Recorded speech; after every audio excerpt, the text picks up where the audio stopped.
Adjustment there. Good morning, ladies. It's Carol Lourie, and I'm here with my dear friend and colleague, Kevin Ellis, also known as the BoneCoach. We are talking today about a topic that I know is really on your minds, especially if you're on tamoxifen and aromatase inhibitors, because most women, as we age, we end up with osteopenia. I think that's a normal age issue, unless you're like a super athlete. But being on these drugs really pushes everyone over the edge. And the standard medical oncology way of dealing with this is to give you shots.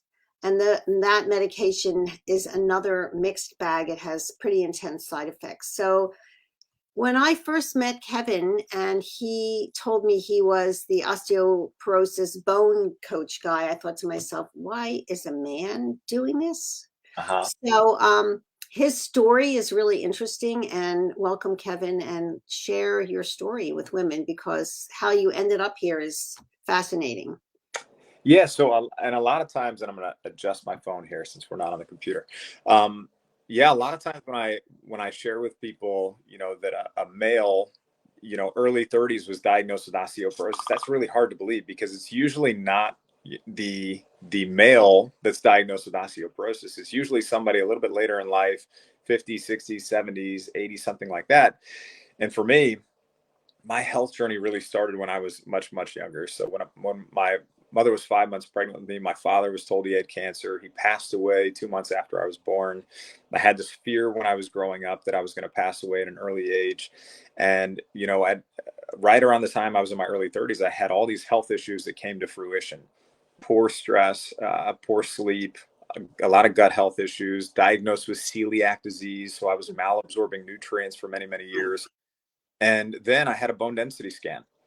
And we originally had it done as a check in the box as, okay, we're going to see if your bones are okay. I thought it was going to come back normal. And they came back and they sent me a letter in the mail and said, you have osteoporosis, go on a gluten-free diet.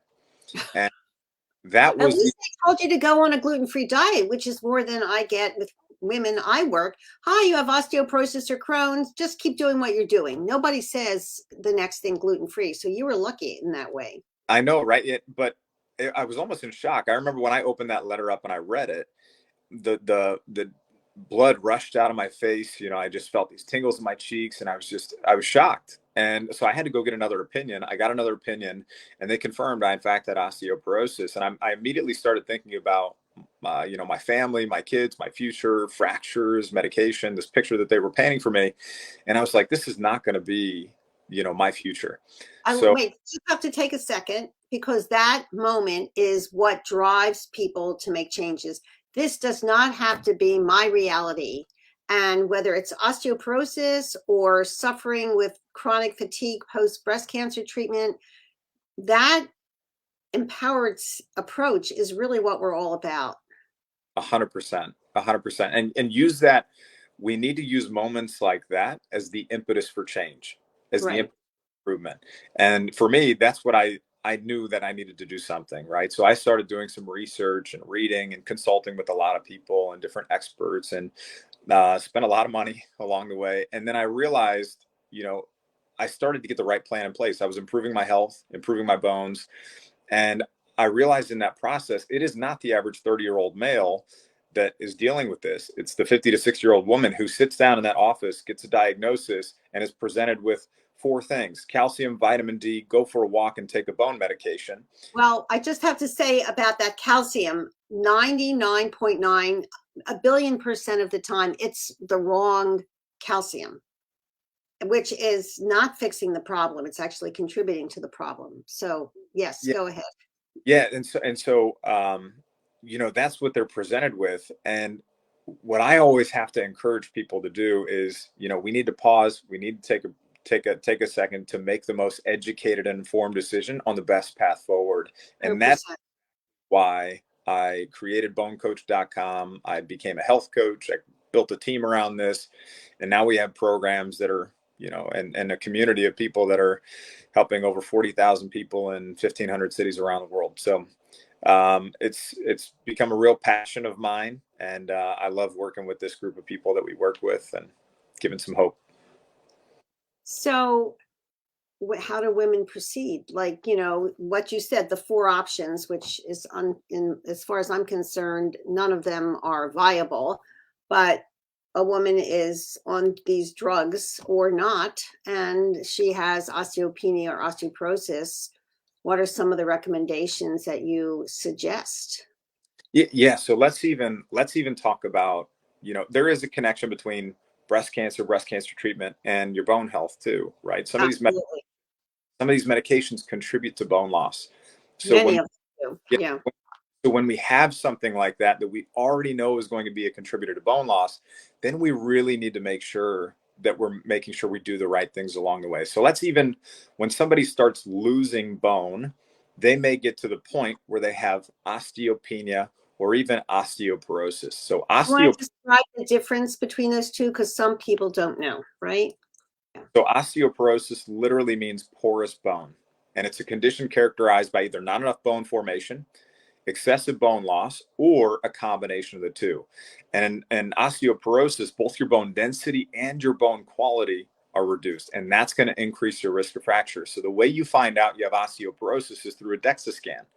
That's a dual energy X-ray absorptiometry. It's a painless test, kind of like an X-ray, but very low levels of radiation.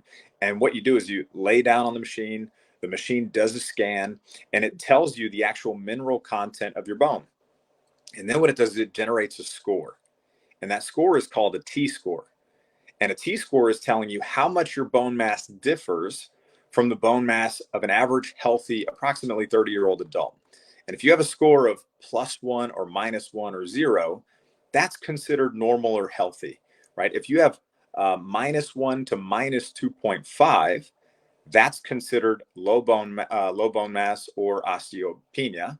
And then if you have a score of -2.5 or lower, -2.6, -2.7, so on and so forth, that's considered osteoporosis. And the greater that negative number becomes, the more severe the osteoporosis is. So most of the time, women are going to get these scans done in their 50s, their 60s as a check in the box. Their doctors are going to order them. But in my opinion, that is too late, right? If you already have something, let's just use, you're on a breast cancer medication now, you already have something that is contributing to bone loss, get your baseline now if you haven't already had that done. Highly, highly encourage that. That way we have a place to monitor, from which we can monitor future changes, which is really, really important. And then if you have daughters also that are in their 30s or 40s or something like that, we want to make sure we get them a bone density scan too, so we can have a baseline from which to monitor future changes. Really, even in the 30s, nobody ever does that these days. But they should. I'm not saying that they shouldn't, but good luck getting your doctor. Oh, you're 30. Oh, you're 40. Maybe at your 45, they'll agree, but at 30, no, you don't need it. You're fine. That's what they're going to get. Right. And that is what they're going to get. That's when it comes to us being our own best advocates. Oh, because yeah. for me, as a 30-year-old male at that time that I was diagnosed, I went to multiple doctors leading up to that point. And it was a physician's assistant who was brand new who said, "Has anybody done this yet?" And then he was the one who actually ordered it. So I didn't even know. And now I think anybody with digestive issues early on in life should absolutely have a bone density scan done. And the other thing that we have to understand too is the majority of your bone mass is put on, 90% of it is put on before you turn age 18. And the remaining 10% approximately fills in by the time you turn 30. So if when you were younger, you had poor diet and nutrition, you led a sedentary lifestyle, you smoked or drank excessively, you had an eating disorder, you took certain medications, those are all things that could have prevented you from achieving peak bone mass, right? And starting with a full bucket, as I would call it, from the beginning. So that would be another reason why getting that bone density scan done early would be a good thing. And you can go to a radiology center, even if your doctor is not going to order it, go to a radiology center near you. Sometimes it can be 75 to $100 to get one of those tests. That's very reasonable, ladies. That's not an outrageous. It's not like an MRI can be $3,000. You can, you cannot take out coffee for a week and afford a bone scan. Nobody should be doing takeout coffee anyway, but I think that's really important. Go ahead, Kevin. This is great information. Yeah. So now let's say we get that bone density scan done, right? Now let's just talk about who is the person that's normally getting this scan done. It is normally the woman who's in their 50s and 60s. But when anybody gets that scan done, the first thing we have to understand is that you just have one point in time, right? You just, that's a snapshot of what your bone density is right now. What you don't know is if you are still actively losing bone right now in this. That's the next thing we need to figure Well, out. that's through blood work, right? That's through blood work, and we can do some urine labs too. So there is a test called the serum CTX, peptide test. It's a bone turnover marker. There's also one called the NTX. I would prefer the urine for that one, and that's an peptide. And what these tests are looking at is the activity level of cells that are breaking down bone. Okay, if that activity level is elevated, that can be an indicator of active bone loss and something that's contributing to that loss. Could be the medication you're taking, could be that you are past menopause and you've had the reduction in estrogen and progesterone, and that's now increased that activity level of cells that are breaking down bone. Excuse me, what's the name of the urine test, Kevin? The NTX, NTX low peptide, right? NT low peptide, yeah, or and then another test that can be done there is the 24-hour urine calcium. Okay, Right. so 24-hour urine calcium, it's not looking at the activity level of cells that are breaking down bone, but it's looking at calcium. And the primary mineral constituent of your bones is calcium. So bones are torn down. It's tearing down the entire collagen protein structure, and the minerals are going to come with that, right? So if you've got high levels of calcium in your urine, that can be another indicator too. So those are just some tests to help you understand. But then you also need to understand, if that elevation comes back and it is high, what's contributing to it, right? A lot of people don't know this, but there are multiple types of osteoporosis. So there's primary osteoporosis. That typically occurs as a result of a decrease in estrogen in postmenopausal women. That's what's happening with a lot of women who are on hormone blocking, estrogen blocking drugs, right? Exactly. Right. So, and in those situations, estrogen has a protective effect on bone. When estrogen levels decrease, as they do during menopause or when you're taking these medications, that's going to cause an increase in the activity level of cells that break down bone. But then there's a whole nother cause of osteoporosis, and that's secondary osteoporosis. And that's where bone loss and osteoporosis occurs as a result of behaviors, conditions, disorders, diseases, and medications, right? So a lot of people have a secondary cause, and I hear this a lot.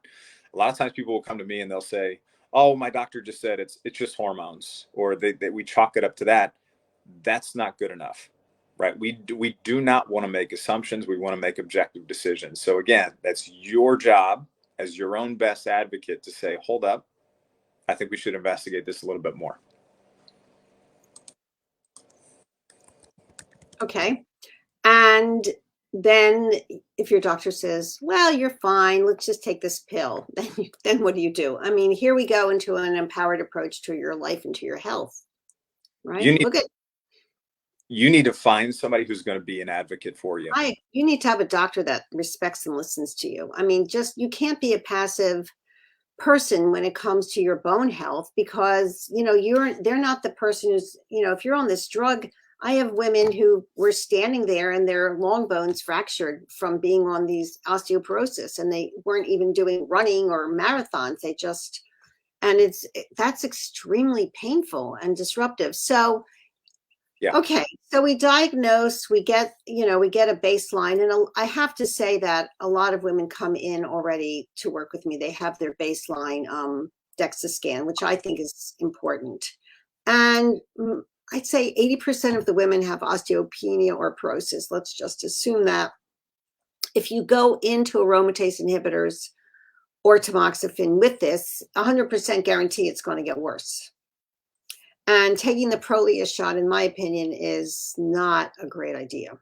So how do women outside of, I did my research. It's a little different than, it's another component of bone health, but I did my research to find which of the bone health products, now notice I'm not using the word calcium specifically, do women need to get the requirement, not just of the calcium that they need, the right form of calcium, but the boron and the chromium and all of those other cofactors for bone health.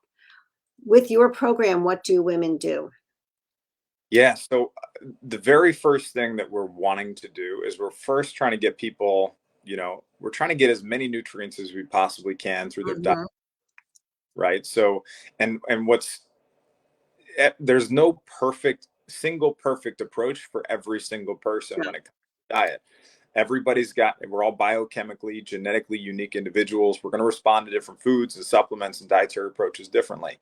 And if you have, in conjunction with, breast cancer or something like that, you have an autoimmune disease, you have gut health issues, you have candida, you have small intestinal bacterial overgrowth, your dietary approach is going to differ than someone absolutely. who doesn't. So the first thing we would want to do is obviously have people on an anti-inflammatory diet where we're Mhm.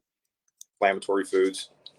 I would say there are, I don't like ever saying that there's perfect foods for every single person, but there are a handful of ones that I think are really good for most people.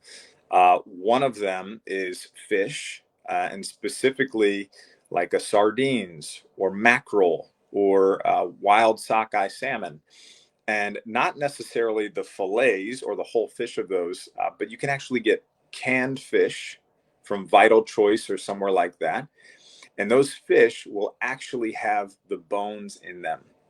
And the reason why that's a great source of calcium and minerals is because if you're consuming these tiny little bones, and they're not going to hurt you, they're not going to poke you in the mouth. Yeah, absolutely not. They're actually quite delicious. Yeah, right. So they almost melt in your mouth, kind of. And I know you're like, oh, fish melt in your mouth, not the most palatable thing, but um, you want to get these natural sources of minerals also, and no better place than already built bones. Also, the reason why those smaller fish are great is because they're going to be lower in heavy metals than larger predatory fish.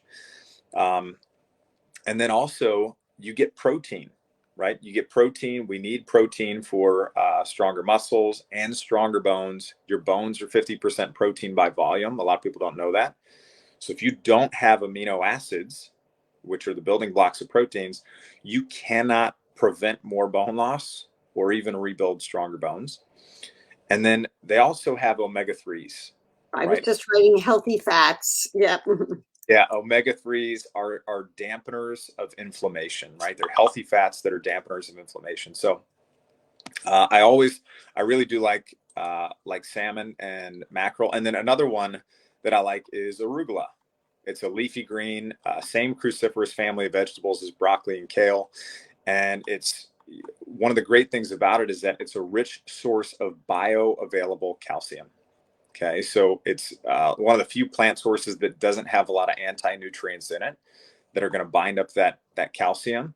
So spinach is one of those vegetables or leafy greens that does have high levels of calcium, but it That's also yeah. has oxalates, Yeah, right? I tell women not to eat spinach because everyone comes in, oh, I put a handful of spinach in my smoothie. And they don't realize, as you just said, that the oxalates in spinach are inflammatory. And so that goes on my no-no list, really.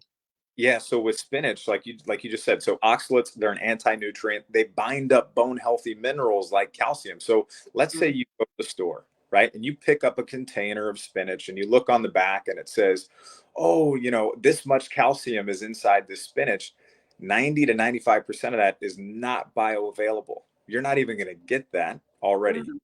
Okay. And then if you're somebody who has digestive issues or kidney stones, arthritis, or joint pain, those may be some indicators that you have a hard time breaking down and degrading that oxalate. So a good swap there is spinach for arugula. Another one that I like is coconut oil. I do like coconut oil. There are some studies that show virgin coconut oil is helpful for bone loss. But then also that it's a great source of energy, right? Coconut oil has what's called MCTs. It's a different type of fat. It's metabolized differently than other fats. It goes straight to the liver where they're converted instantly into energy and ketones. And Right. ketones are an efficient, clean burning fuel source for the body. So MCTs are great. And the other thing that I really like about coconut oil is that it has antimicrobial and antifungal effects, right? So close to 50% of the fatty acids in coconut oil are lauric acid. And when the body digests lauric acid, it forms a substance called monolaurin. And both lauric acid and monolaurin help fight bad bugs, pathogens, even the same bacteria that causes staph infection, C. diff, and candida yeast that causes oral thrush. So coconut oil can be a great addition to your plan. And the other one I want to mention is vitamin C rich foods. Okay. Vitamin C is super, super important for your bone health. It's got a lot of other great health benefits. I'm sure you've heard that since you were a kid. And it's good for a lot of other conditions, right? But for bones and your muscles specifically, vitamin C helps to form your blood vessels, your cartilage, muscle, and your collagen in your bones. So they're made up of this collagen protein matrix upon which these minerals are laid. And what vitamin C is doing is it's stimulating procollagen, it's enhancing collagen synthesis, and it's stimulating something called alkaline phosphatase activity. And that is a marker for osteoblast bone building cell formation, which is pretty cool. There are a lot of great food sources for that. So berries, citrus fruits like lemons, kakadu plums, acerola cherries, those are all some good ones. And then there are some vegetables that have vitamin C in them too, obviously. But those are some really good foods, I think, for people as a good starting point. That's wonderful. And let's talk about how you got your muscles, Oh yeah. because we don't get muscles like that by sitting on our rear ends in front of our computer or our desk all the time. And muscle is really important. Super important. So exercise is super important, not just for building muscle, but also for your bones and just general health too. And a lot of times, if we go back to what I said at the beginning, when you're in that doctor's office, you're told you have an issue with, bone health or osteoporosis, calcium, vitamin D, walking, and a bone drug. I'm going to tell you right now, walking is not going to do it. I was just about to say, walking is not going to, I mean, no, walking doesn't really do anything. I mean, I do power walks and I'm up there with on the hills and I have my 2-pound weights and I look ridiculous, but I don't care. I am not going to have osteoporosis and I push myself. So walking is, I don't know what, walking is what you do with your dog. It's not what you do for your health. Go ahead. Let's talk Yeah, about that. and so walking can still be good. It's still a good thing to incorporate, and it can help you maintain your bone and not have more bone loss as long as there's not an underlying cause, right? But if you need two different types of stimuli to support, muscle and bone. You need muscle pulling on bone, and you need impact. The most effective interventions are going to use one or both in combination. What happens is when muscle pulls on bone, there's a mechanical signal that's sending a chemical signal for those bones to become stronger. And then we also want to think about intensity too. So it's not just about walking and weight bearing exercise. We also need to incorporate resistance training. And that's where you're actually lifting heavier weights at a higher intensity. And if you're not familiar with how to work out properly, don't just watch a YouTube video, jump right into it. And that's It's like probably how to end up in the acupuncture office with a injury without even trying. exactly. So what do we need to do first? You need to go somewhere, you need to get an evaluation of your body mechanics. You need to figure out how you're moving, where your weak points are, get proper form and alignment down, and then start doing some of these lifts. So you could do big compound movements, the deadlifts, the squats, the presses, those kinds of things. Those are the movements that are going to be the most helpful. But again, we have to do them safely. So don't just go do this on your own if you're not familiar with it. Go get some You'll guidance. injure yourself. Guarantee you'll injure yourself. I mean, and I don't think women or people in general understand that when you're deconditioned, you can't like watch a YouTube thing and go, oh, that guy's doing that or that woman, I'll just go there. You have to do baby steps. I call it the 5 minute out and the 5 minute back syndrome. I mean, when you first start, you got to do little things before you can do what they're showing you in the YouTube channel. Yep. Yep, absolutely. And then the other thing I want to mention too is there are activities that are not going to, like exercise activities that are not going to be beneficial for your bone health too. So cycling, right? If you're somebody who's doing long distance endurance cycling and things like that, that could potentially have a negative impact. Oh, really? I didn't know that. Huh. Yeah, Why potentially. is that? There have been some studies that have showed, number one is you don't have weight that's actually bearing on the ground, right? You're Yeah. sitting seat, you're moving your legs really fast for long distances. You're not providing your bones and your body the stress that it actually needs. And anytime we have endurance exercise too, and this goes for marathon runners also, right? People who run long distances every single week, and putting in, when your body and your bones, they need multi-directional impacts. And when you're just trotting along in the same direction over and over and over every single day, day in and day out, you cannot count that as your only source of exercise. And also, you're only working, for the most part, your lower half. Yes, you're moving your arms, but you're not providing the stimulus and the resistance that you need on other parts of your body too. So I would say, even if you are running, you can keep running, but you need to do other forms of exercise too. Incorporate that resistance exercise. Um, Studies that show the greatest effect, that are the most intense, are in that 5 to 10 repetition range when you are doing resistance training. So, and then the other thing is swimming, right? Is Swimming. swimming good or not?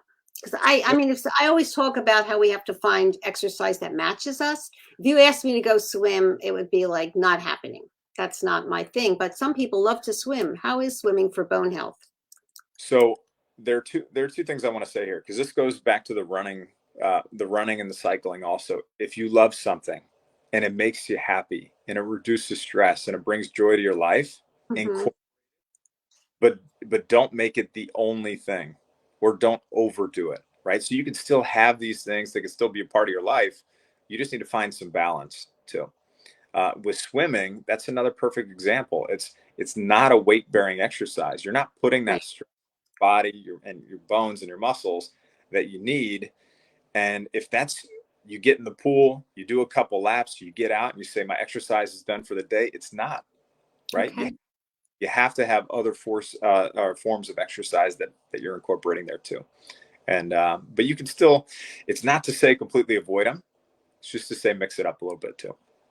So that's the whole thing, I think, mixing it up. So you could have one day of running or one day of swimming and then one day of bone. Do you have to do it on the same day or can you alternate days? Your I would exercise. I would make sure, especially, that you're consistent uh, with a resistance training regimen, right? 3 to 4 times a week, making sure you're doing those compound movements and the ones that are actually shown to help improve your bone strength. That should be at the core of your workout routine. And then the other things are things outside of that that you can fill in the gaps and incorporate when you'd like. Well, I think I have to up my resistance. I like those big fat bands that those are great.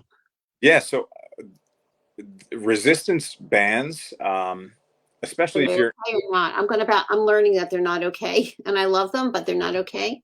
no, resistance bands, that's something I actually use personally. I use resistance bands, but I use really heavy resistance bands that have anywhere from 150 to 300 pounds of. Okay, I'm not doing that heavy thing. I'm doing like 50 to 100 or 50 to Yeah, 75. but that's the thing, is you can find bands that work to help you provide the intensity that you need for you. So resistance bands can definitely be something you can incorporate, but the intensity has to be there, right? If you're at 25 to 100 reps, we probably need to up that, right? You need to increase the intensity and decrease the repetitions. So, Okay, that's me. I learned something. I have to buy better bands. Increase the intensity and decrease the repetitions. Okay, well, this is, this is why I have experts like Kevin, because you think you're doing it right. And then you have a conversation and you realize not quite. And this fine tuning is really what we're about, because it's through the fine tuning that you really take care of your health. And I'm older. I am not, my mom had really bad osteoporosis. And I think that there is an emotional component to getting hunched over, which I don't have, thank goodness, but I am not going to have osteoporosis. So I am extremely motivated to exercise and take the right form of bone health supplements. Notice I'm not using the word calcium.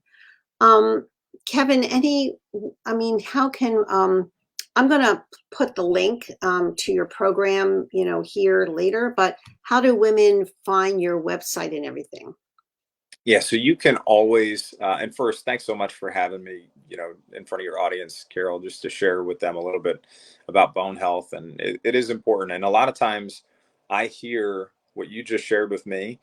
I hear that a lot. People Oh, are, yeah. they have their mother that they're thinking about, somebody who's hunched over, or who, maybe they had a fracture and it changed the course of their life, where they weren't as active, or they weren't able to do the things they loved with the people that they love. And we want to make sure that doesn't happen, right? We want to always be on the side of prevention and not reaction. So you can always find me over at bonecoach.com.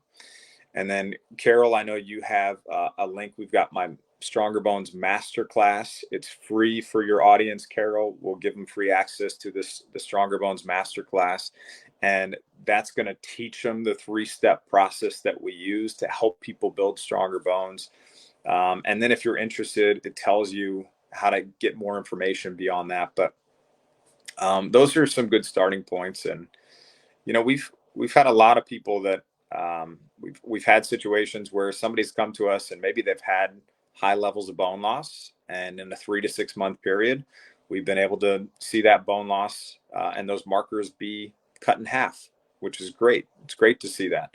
That's really wonderful feedback. That's direct. You do this, 1 + 1 = 2, and then you retest and your bone health is better. That means that what you're doing is working. And that's very motivating, because so often you do stuff and you think, is it really helping? I don't know. My body's not changing. But that is dramatic. And I would imagine if you're doing the right resistance and training and everything, your body is going to change. Yeah, and I want to make one last note on the markers and like the measuring of improvement. A DEXA scan, a bone density scan, that's the gold standard, right? That's what your physicians are looking at. Those aren't going to be done until the 1 year, 1.5 Yeah, year, right. 2 year marks. Those are long-term lagging indicators of success. What we look at is we look at what are the leading indicators? What are the things that you have to do right now to start getting on the path to improvement? And then there are some objective markers, those bone turnover markers I talked about. Those are objective markers we can look at in the near term to see if you're making improvements. So, yeah, that's a high level. BoneCoach.com, Stronger Bones Masterclass. We'll leave in the show notes for you, Carol. Okay. Kevin, so great that you put together such a science-based program, which is impacting. I mean, you're want to reach 1 million women, and so do I. So we have that number in common. And there are more than 1 million women with osteoporosis all over the world. And unfortunately, there are also more than 1 million women with breast cancer all over the world, and even in the US and Canada. So Kevin and I have that in common, as well as the community that we share. So thank you for your time and expertise, Kevin. And I will be posting the free link to that Kevin has so generously provided to my community in the post show notes. And you'll all be able to get his masterclass, which is really provides you with an enormous amount of information. So you don't need to have osteoporosis or osteopenia, women. That is the message that we're sharing with you today, right? Yep. You want to be on the side of prevention, not reaction. If you know it's an issue for you, start getting educated now. That's probably the Every best. woman who's on tamoxifen or aromatase inhibitor, it is an issue, period. There's just no way it can't be. And I'm not on those drugs, but it's an issue for me because I'm an older woman. And I'm not going to have osteoporosis. So we have to all get empowered now. Thank Yep. you, Kevin. My pleasure. Have a See you. lovely day, everyone. There'll be more later. This is Carol Laurie signing off for now.